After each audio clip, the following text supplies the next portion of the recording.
सांगितलं.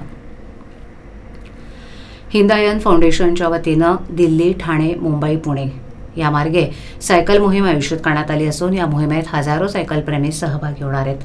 यावर्षी या मोहिमेची थीम कॅन्सर जनजागृती असून या मोहिमेतून कॅन्सर या आजाराविषयी जनजागृती तर केली जाणार आहेच, पण त्याबरोबरच कॅन्सरग्रस्तांसाठी केशदान करण्याचं आवाहन करण्यात आले.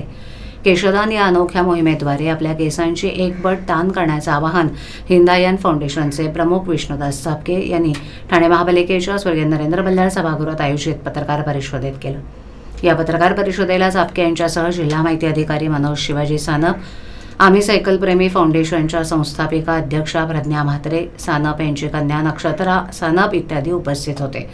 यावेळेला चापके म्हणाले की कर्करोगाच्या उपचारांमुळे केस गळून मानसिक स्थिती डळमळीत झालेल्या रुग्णांना दिलासा देण्यासाठी हिंदायन फाउंडेशननं अनोखं पाऊल उचललंय. दिल्लीवरून ही सायकल मोहीम 8 फेब्रुवारीला सुरू होत असून ती ठाण्यात 15 फेब्रुवारीला पोहोचणार आहे. मेसेज असतो काहीतरी.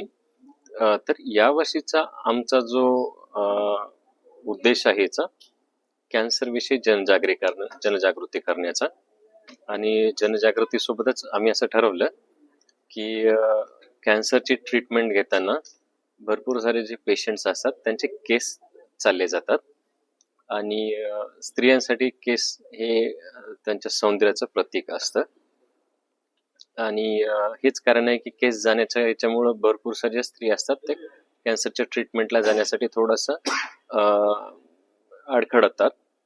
तर आम्ही असं ठरवलं की यावर्षी आमची जी सायकल राईड जिथे जिथे जाईल, फॉर एक्झाम्पल ठाणे, मुंबई, पुणे या ठिकाणी लोकलच्या लोकांना आव्हान करायचं त्यांचे केस दान करण्यासाठी. हे दान केलेले केसाची वीग बनवण्यात येईल आणि ही कॅन्सरचे जे पेशंट्स आहेत त्यांना देण्यात येईल.